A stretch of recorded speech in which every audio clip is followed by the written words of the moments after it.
It was just past midnight at mile marker 112 on Route 66 in New Mexico, and what I am about to tell you is true.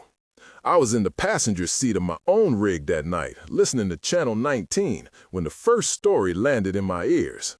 And I have driven these roads for 20 years, so I know the sound of a genuine call for help when I hear it. I am a trucker with 2 decades on the road, and I've seen cargo stolen, drivers robbed, shifty loads, and weather that would shake your hands off the wheel. Tonight, I am going to tell 9 true accounts about Skinwalker encounters reported by people I trust. Men and women I have parked beside at Flying J and Black Lake Truck Stop. Stories that came over to CB, showed up in dashcam footage, or were handed to me in private by fellow drivers. Some names have been changed to protect those who shared their nights with me, but every detail I share was confirmed by at least 2 independent sources from the road. If you are new here, subscribe so you do not miss warnings that could keep you safe on these lonely stretches. If you have been through something similar, write about it in the comments. Start with CB and your state so others can filter by what matters most. Now, clear your throat, then settle in, because the first story started as a routine night load out of Albuquerque and ended with a sound that none of us on Channel 17 will ever forget. I remember the lay of that night like a dent in the trailer. The moon was a flat coin, the cab smelled of stale coffee and diesel, and the dashcam was warm from a long run. My name is Daniel, and I tell these stories because I travel enough to know patterns, and because the culture of the road means we look out for each other. On Channel 19, I heard a voice that sounded like it was coming through broken glass. It said my name as if it had learned it from a logbook. That voice alone and what followed would knot my stomach for years. Tonight, I will walk you through 9 true encounters across New Mexico that involve strange shapeshifters, animals out of place, voices that mimic, and things that slip between the trees looking human enough to fool the eye. You will hear about a reefer driver who found scratch marks inside a sealed load, a solo driver who woke to the sound of hooves on asphalt, a convoy ambushed by shadows at a way station, and a man whose dashcam recorded a silhouette vanish into high desert scrub. These are not campfire fantasies. These are reports made to police, to dispatchers, and to drivers like me who keep logbooks and dashcam files. Each story will include the technical details that matter to anyone who ever has. To stop at night, the exact mile markers where things happened, how the CB chatter changed, and what the police and forensic teams found when they arrived. I have altered identifying information, but nothing about the sequence of events or the physical evidence was fabricated. If you are a driver and these stories make your palms sweat, that is the point. We share them so we know what to look for in the dark. Now, breathe and listen to the first account that began at a truck stop off of US 285 when a man named Mike pulled into a light that should have been safe and walked away with a memory that still shakes him. The first incident started at the Rio Bravo truck stop at the edge of Carlsbad around 3 in the morning. The fluorescent lights there buzz like a hive and throw a sickly glow over the pump islands and the concrete where the rigs line up. Mike was a reefer driver hauling perishable produce from El Paso. He had been on the road for 16 hours and was bone tired. He logged his stop in his logbook, turned off the refrigerated unit, and went inside to get coffee and a nap mat from his sleeper. The moment he stepped out of his rig, the air hit him with a mix of cold leather, diesel, and something else, metallic and faint like copper. He told me later that he felt a prickle on his scalp, the way you feel before a storm. On Channel 19, he told the story to the network, and a dozen drivers chimed in, offering routes and advice. I remember the sound of the cans in the vending machine when he pushed it, the low hum of the refrigeration fans, the quack of his boots on concrete as he walked back to the trailer. He swore his dashcam had been running because he keeps it on for exactly the nights when he is tired. When he reached the rear doors, he saw scratch marks across the seal of the trailer, long, shallow grooves as if nails had been dragged across metal. The sealed load had been intact when he left it in El Paso, and the seal number matched his paper manifest. He knelt and ran a gloved hand along the marks. They were fresh, raised metal burrs biting his glove. When he radioed dispatch and called me on Channel 17, his voice was flat and quick, the kind of voice you use when you do not want to think about what you are seeing. I asked him simple things. Did the reefer show a break in power? Was the cargo arrangement altered? Were there footprints in the gravel? He answered in short bursts, and in between he rubbed the back of his neck until the skin there reddened. The police came, the scale officer took photographs, and a county forensic tech took swabs for possible DNA under the burrs. What they found in the lab was inconclusive but disturbing. The swabs returned material that matched no known domestic animal living in that county, and a trace that looked like human hair altered by exposure to high phosphate content, which happens in desert dust. Mike said later that he heard something in the scrub behind the lot that sounded like a person breathing, but deeper and wetter, like wind through bone. He never parked at Rio Bravo again. At first glance, the evidence seemed to suggest vandalism or an attempted theft, but Mike described a second detail that changed everything. Through his dashcam audio, you can hear voices, low and layered, like a choir of people with one voice mimicking another. The voice that called his name sounded like his teenage son, like the boy who used to run around the truck stop playing with CB ears. That mimicry is a pattern that repeats through other accounts. Another driver, Rosa, a woman who runs a flatbed out of Santa Fe and who has seen more storms than most of us have seen winters, told a story 2 weeks later with the same pattern of mimicry. She pulled into a rest area near mile marker 208 on Interstate 25, closed her curtains, and when she woke, she found hoof prints circling the cab exactly where she had left her keys. The prints were cloven, but the spacing was wrong for any deer or elk that roamed that region.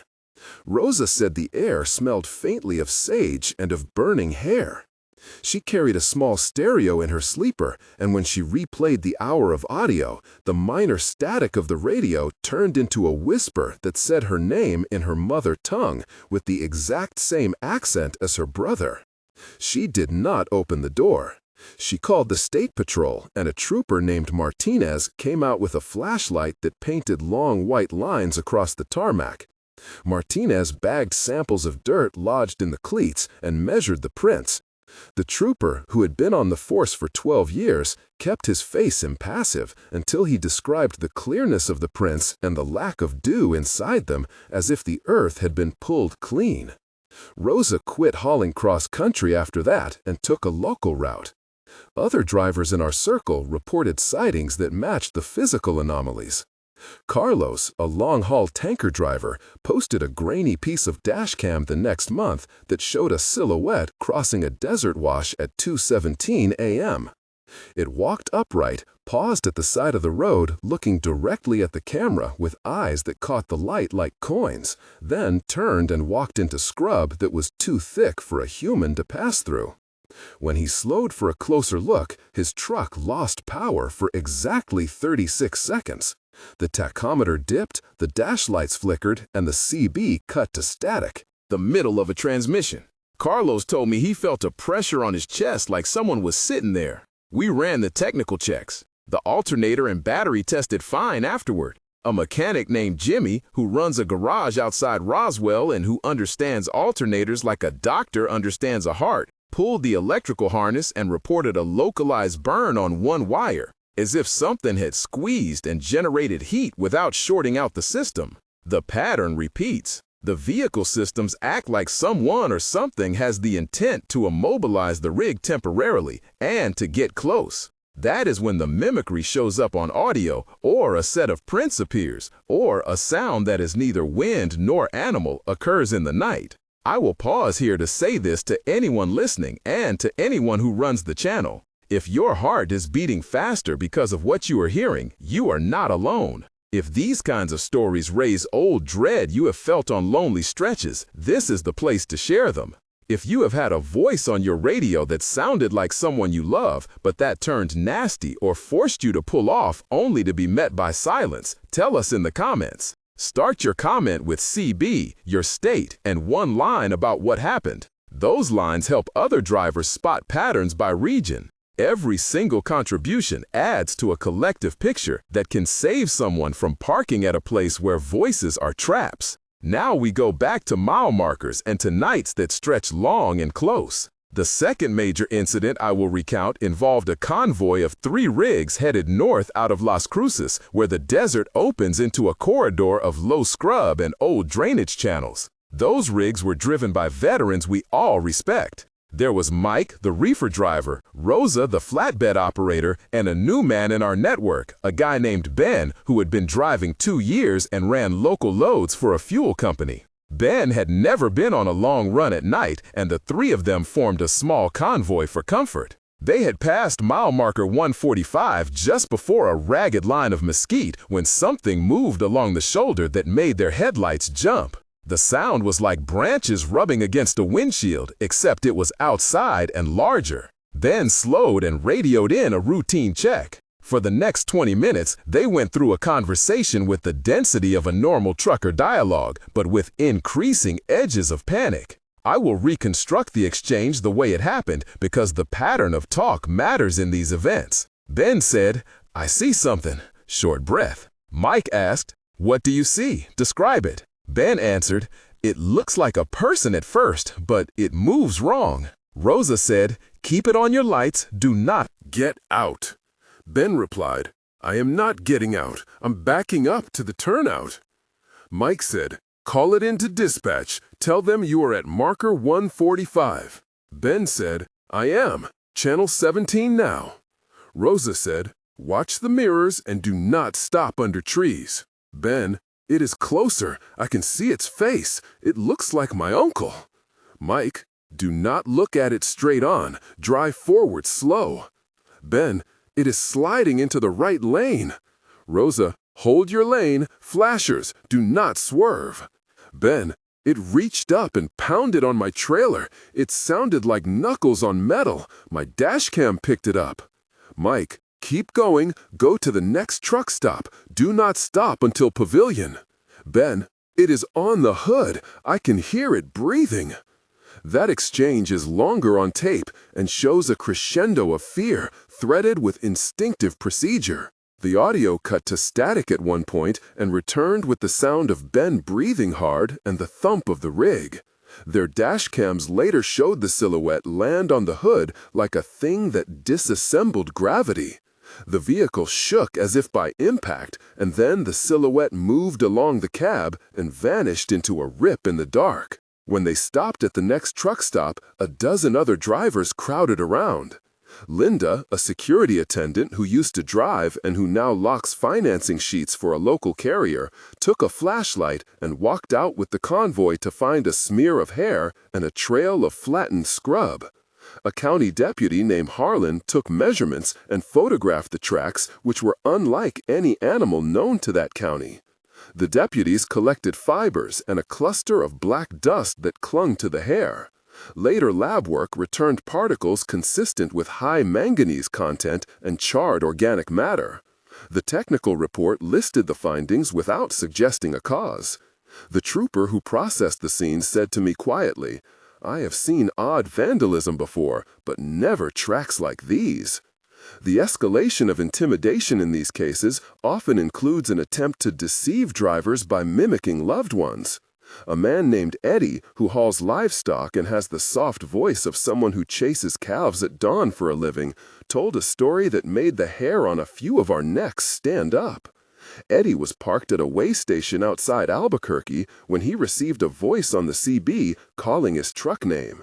The voice sang a childhood song his mother used to sing.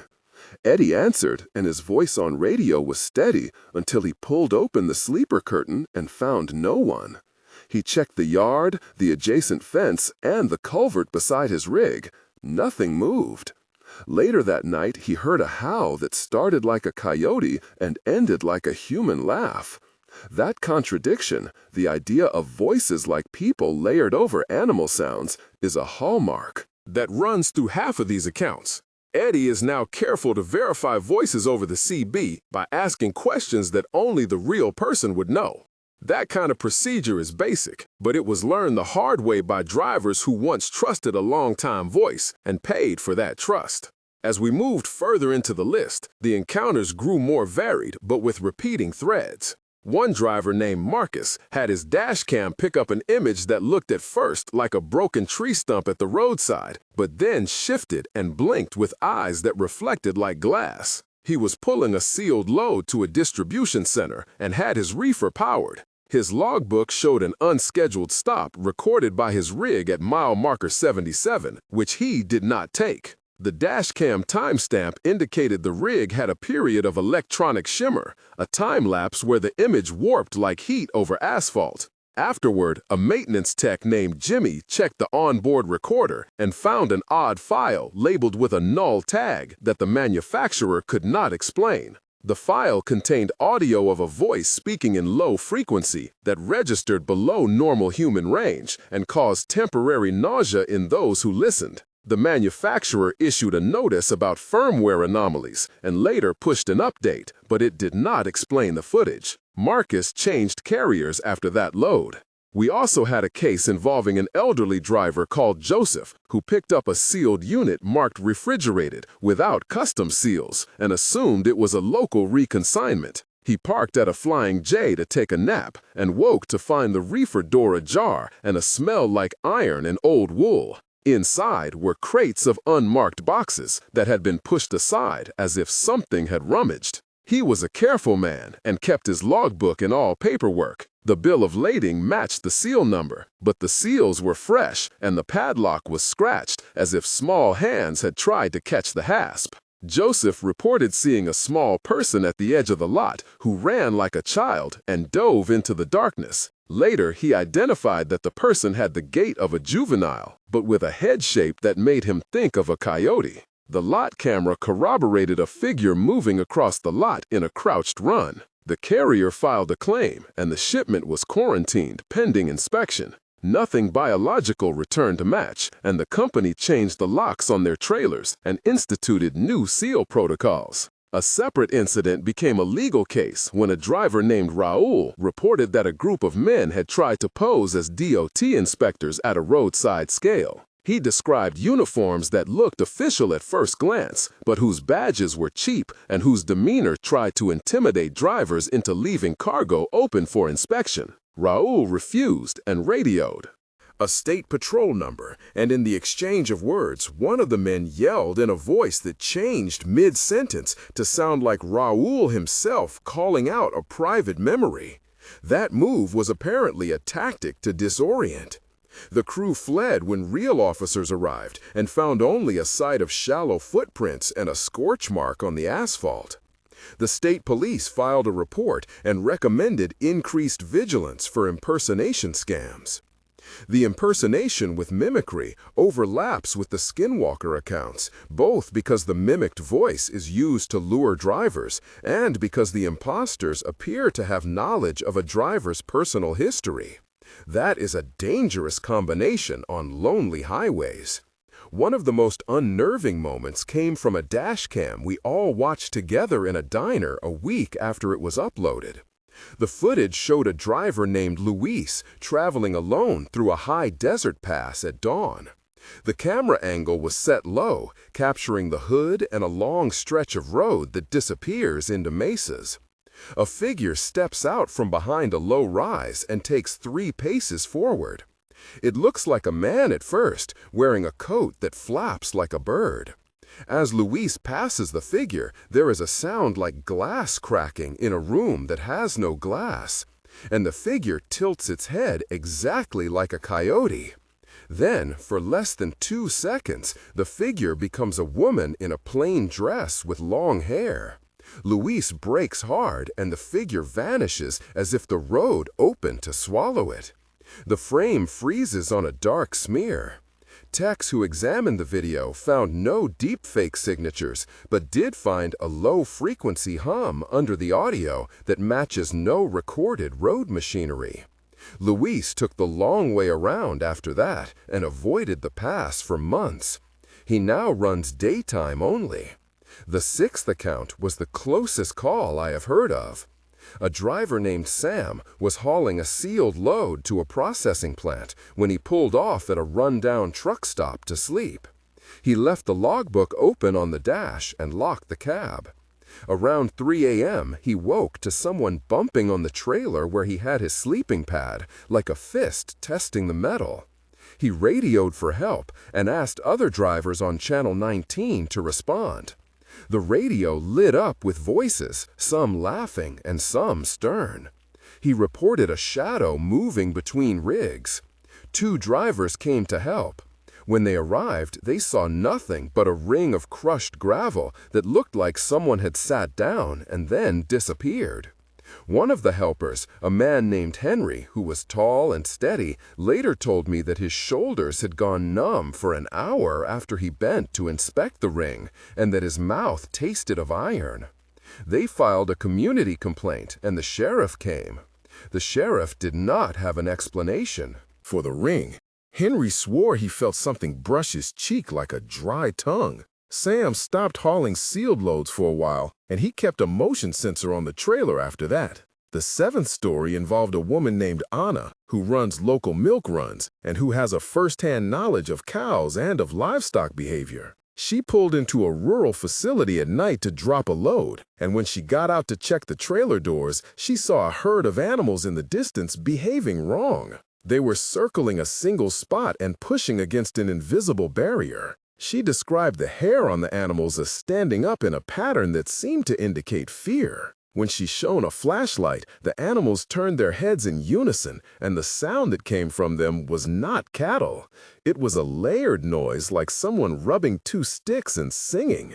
She radioed colleagues and watched the herd shift as something at their center rose on its hind legs like a man and then melted into the night. She did not approach the center and left immediately. The farm manager later said that a number of cows were found dead with no obvious trauma and that their hair had been singed as if exposed to a hot wind for a short period. The state wildlife agency took samples and never released a definitive cause. The 8th report came from someone I will call Officer Martinez, a state highway patrolman who responded to 3 of the incidents I have mentioned. He talked to me off-record in a diner and agreed to be named for context. He said he had never believed in these sorts of claims until he took photos of prints that simply did not match any local animal or human pattern. The prints were too small for a full-grown human and oddly proportioned, with 3 elongated impressions where toes should be.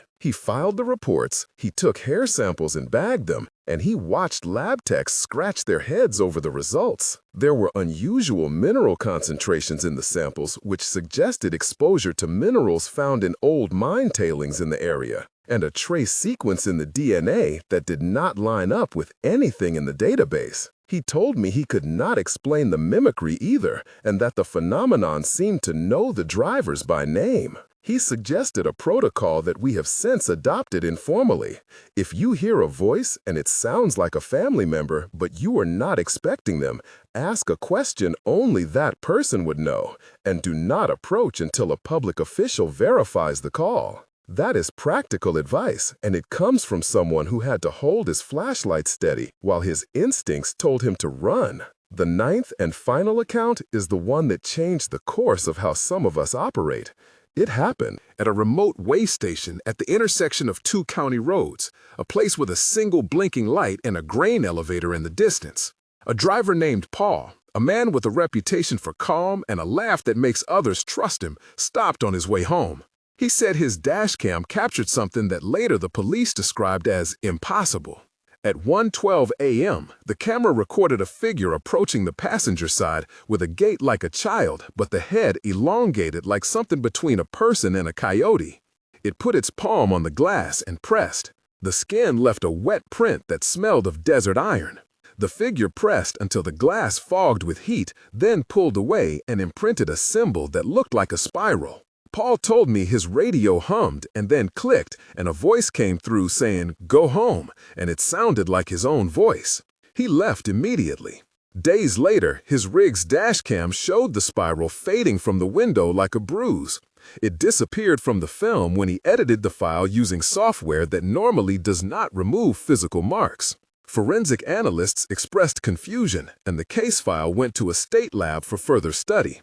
Paul now parks in lit truck stops only and sleeps with a small camera aimed at the door and a CB set to record constantly. Across these 9 accounts, the pattern is consistent in ways that make any rational investigator pause.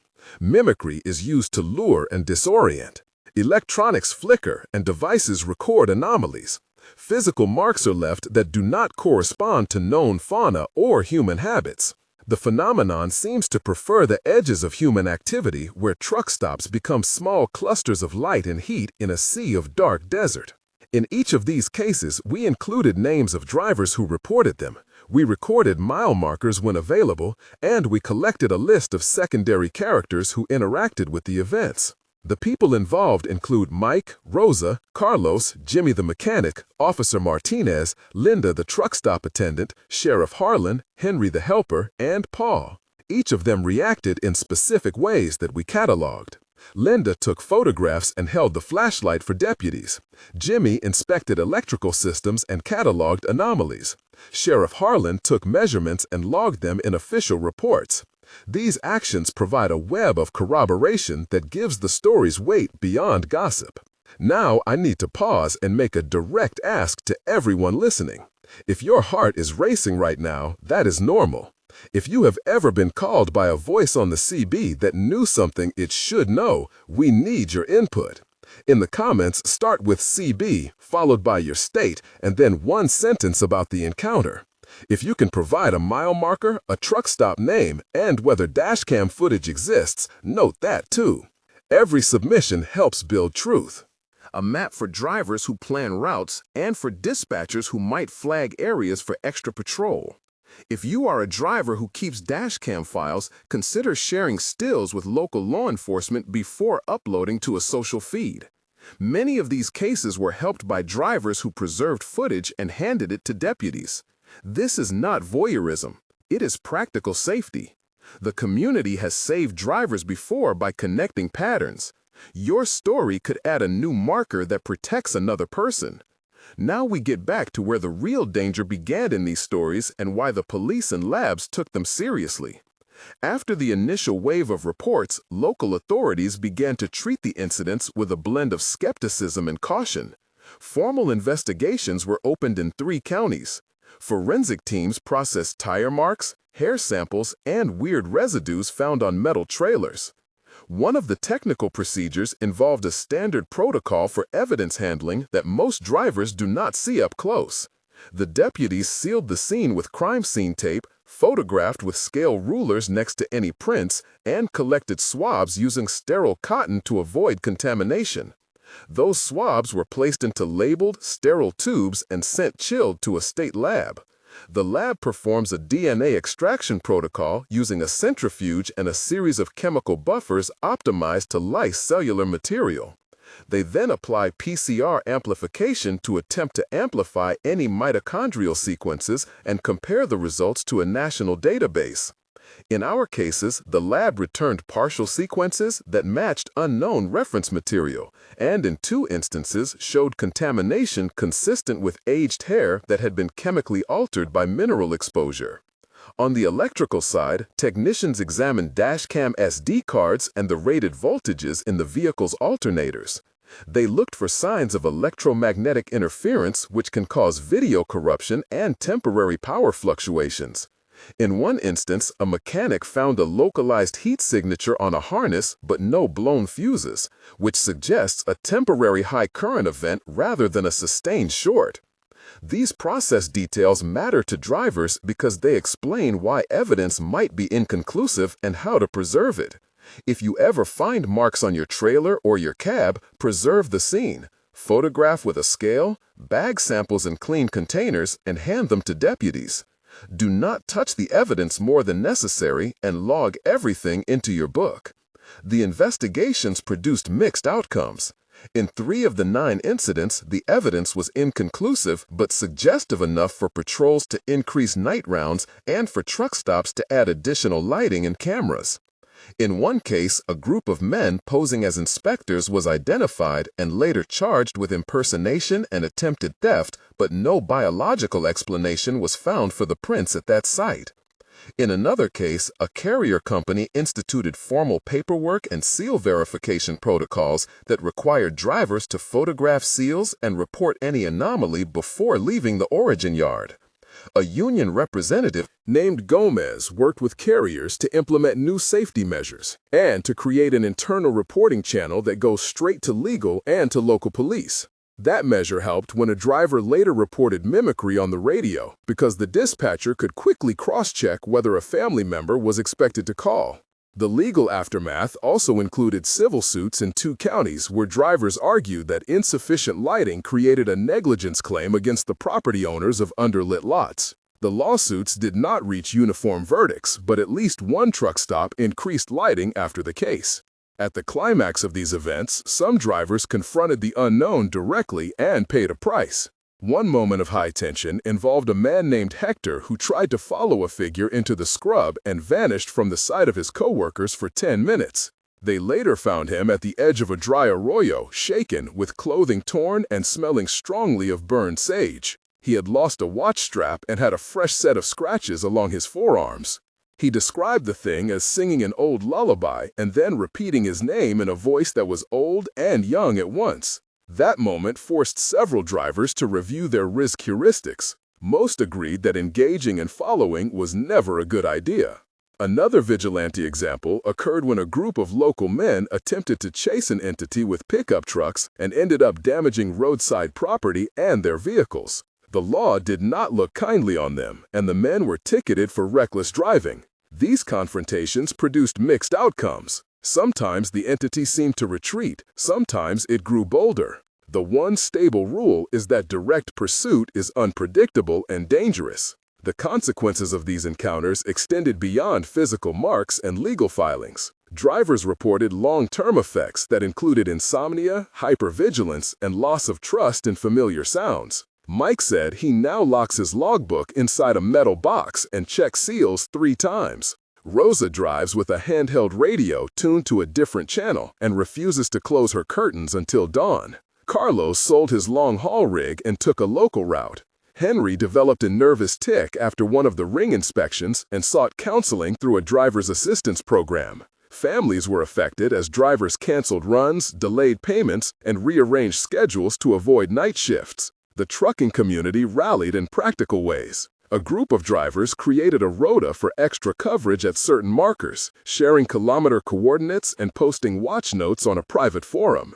They named certain mile markers and truck stops as high risk and added them to a living list. 5 of our named secondary characters actively contributed to that list with data points that were checked against official incident logs. Follow-up investigations took place in the months after the main wave of reports. At 1 month, investigators returned to re-examine the most active sites. They set up infrared trail cameras and added audio recorders at painted posts to capture low-frequency sounds. The 1-month epilogue showed that while physical evidence had faded, patterns persisted. At 1 month, a small spike in CB reports matched a particular corridor between mile marker 70 and 120, where 3 drivers reported voices mimicking a family member's name. The State Wildlife Agency deployed a detection dog team to one site at the request of Sheriff Harlan to rule out animal carcasses being the cause of odors. The dogs alerted to something at the edge of a drainage channel, but could not find a carcass. The forensic lab reported elevated mineral residues on 2 collected hair samples, but could not match the sequence to any known database entry. Local carriers expanded their lighting and published a safety bulletin. Drivers posted extra dashcam clips and stills that helped identify a recurring set of footprints. The 1-month follow-up concluded with an agreement to continue monitoring and with the note that drivers should not approach unknown figures. At 3 months, the pattern had hardened and law enforcement had more time to coordinate. Deputies in 3 jurisdictions compared notes and found overlapping mile markers. A joint task force reviewed dashcam clerks and began to search for any correlation with mine-tailing sites or abandoned shafts, which could explain unusual mineral signatures. Interestingly, there was an uptick in reports near old mine sites and near areas with high mineral deposits. The 3-month report suggested more resources be spent on public education for drivers, and trucking companies instituted mandatory reporting protocols for any anomalies. A media outlet ran a feature that interviewed drivers and captured the human element, not the supernatural claims. Some drivers criticized the coverage, feeling it sensationalized the risk. The 3-month window also saw a driver named Paul recheck his dashcam files and find a clip he had not noticed before that showed a second figure standing at the edge of the truck stop watching him. He submitted the footage to the state lab for deeper audio analysis. At 6 months, the situation had settled partially, but not entirely. Many drivers returned to normal patterns with additional precautions. A small number of truck stops installed more cameras and upgraded to motion-sensitive floodlighting. The carriers in our circle made seal verification mandatory and added a company policy to require drivers to call dispatch before opening sealed units at night. Several drivers who had been deeply affected sought counseling, and counseling resources were posted in driver lounges. The forensic labs maintained an open file on the anomalous samples and occasionally received new dashcam footage to compare. A state senator in a rural district introduced a bill to fund extra patrols on routes that included several of our marked mile markers, and sought grants for better lighting at truck stops. The bill passed in committee and was pending, demonstrating that these events had political and practical ripple effects. Across the timeline, the community response was crucial. Drivers set up a shared logbook online and used simple tags like MKR70 to mark dangerous areas. They started a private radio net where older drivers with experience monitored traffic at night and would alert in real time if mimicry was suspected. A small nonprofit provided subsidized dash cams to drivers who could not afford them, so they could document events and support police investigations. The union representative Gomez coordinated a workshop at a major freight hub where deputies explained how to bag and document evidence to preserve chain of custody. These steps mattered in ways that reduced recurrence because they increased documentation. The problem did not go away entirely, but it became more manageable. I will not pretend this experience left me untouched. I lost a bit of the old easy trust I had in the night. The sound of a familiar song on the radio now makes me stop and test whether the voice belongs to a real person. I no longer park my rig at the edge of low-light lots unless I have at least one other truck within sight. I keep a motion sensor and a handheld CB tuned to 2 channels, and I photograph seals before I leave any yard. When I think about the people I named, people like Mike, Rosa, Carlos, Jimmy, Eddie, Joseph, Raul, Linda, Officer Martinez, and Sheriff Harlan, I see choices made that were both brave and ordinary. They saved evidence, called authorities, and shared their experiences. That sharing is the lesson I want to leave you with. Practical measures work, and community matters. If you have been through something similar, please share it in the comments, starting with CB and your state. If this video made you consider changing how you operate at night, subscribe for more verified reports and for practical advice about what to do when you hear a strange voice on the radio. Below are a few concrete steps every driver should take based on what we learned. Keep your dash cam running. Photograph all seals and manifest tags. Do not open sealed loads in the dark. Call dispatch and law enforcement before approaching suspicious activity. And use the community net to check whether a voice is genuine by asking private questions only a real person would answer. Community protocols and police involvement made the difference in these cases. 1 month later, I went back through my own files. I reviewed the dashcam footage I had kept from the nights I recorded calls and incidents, and I found 3 additional short clips that corroborated mimicry behavior near mile marker 83. The state lab called me and asked if I would voluntarily hand over a sample of dust that had been collected from the inside of my trailer floor. I did, and the sample was processed with the others. The labs were still stumped, but they had enough consistent anomalies to keep the files open. At 3 months, the task force convened, and I sat in a room with patrolmen and with a representative from a private lab. We compared timestamps and found overlapping patterns that suggested the phenomenon traveled along a corridor rather than being single-site events. At 6 months, I was present when a truck stop outside of town installed new floodlights, and we held a small meeting to decide watch schedules. The driver community responded to a threat with organization and with technical measures. That response probably saved someone from stopping at a dangerous place. In the end, these are not stories about belief. They are reports from people who keep logs and cameras, people with verification in paperwork and receipts. The patterns are real, whether you name them skinwalkers or something else. The lessons are practical. Document. Do not approach alone.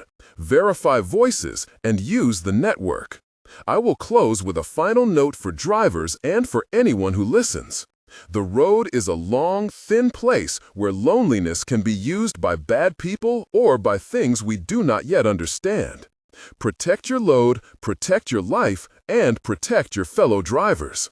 If this episode meant anything to you, subscribe and share, and tell your story in the comments with CB and your state. Remember, out here, a familiar voice can be the most dangerous trap of all. Keep your lights up, keep your dash cam rolling, and keep your wits sharper than a coyote's teeth.